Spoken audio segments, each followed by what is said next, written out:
कि माँ हमेशा पुराने ज़माने में ज़िंदा रहती है। उसको अपनी औलाद दुनिया की सबसे मासूम औलाद लगती है। उसको हमेशा ये लगता है कि मेरा बच्चा बच्चा ही रह जाएगा।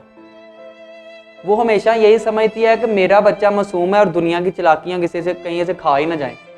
उसको दलाइल समझ नहीं आते, ठीक है ना, उसको हक़ाइक़ समझ नहीं आते, उसको मोबाइल का नहीं पता, वो फेसबुक नहीं चलाती, उसको ट्विटर चलाना नहीं आता, जल्दी से घबरा जाती है, हमेशा हर बात पे यकीन कर लेती है एकदम से।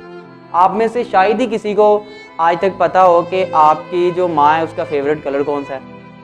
हम में से शायद ही किसी को पता हो उसको बहुत शौक से क्या खाना पसंद है।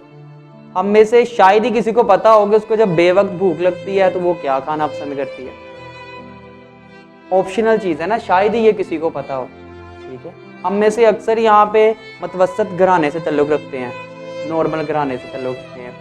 क्या बचपन में आपको याद है जब हम पेट भर के खाते थे और हमारी माँ हांडी पहुँच के, हमें नहीं याद पड़ता। आपने कभी अपनी माँ को किसी ने भी बर्गर पिज़्ज़े के लिए ललचाते नहीं देखा होगा। माँ बीमार होती है, डॉक्टर के पास नहीं जाती, खुद ही ठीक हो जाती है। अपनी जहेज़ की चीज़ों को भी संभाल के रखती है, कहीं मेरी बेटी के काम आ जाएगी, उसको भी वो संभाल के रखेगी। और आपको एक चीज़ का पता है, हम लोग ये समझते हैं कि हमारी माँ शुरू से ही ऐसी है। वो भी कभी जवान थी, उसके भी कुछ सपने थे, उसके भी कुछ ड्रीम्स थे, लेकिन माँ बनने के बाद उसने उस सब की कुर्बानी दे दी। किसके लिए?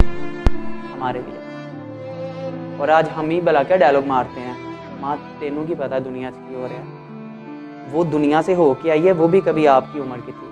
कभी ज़हन में ये ख्याल नहीं आता कि माँ भी कभी जवान थी।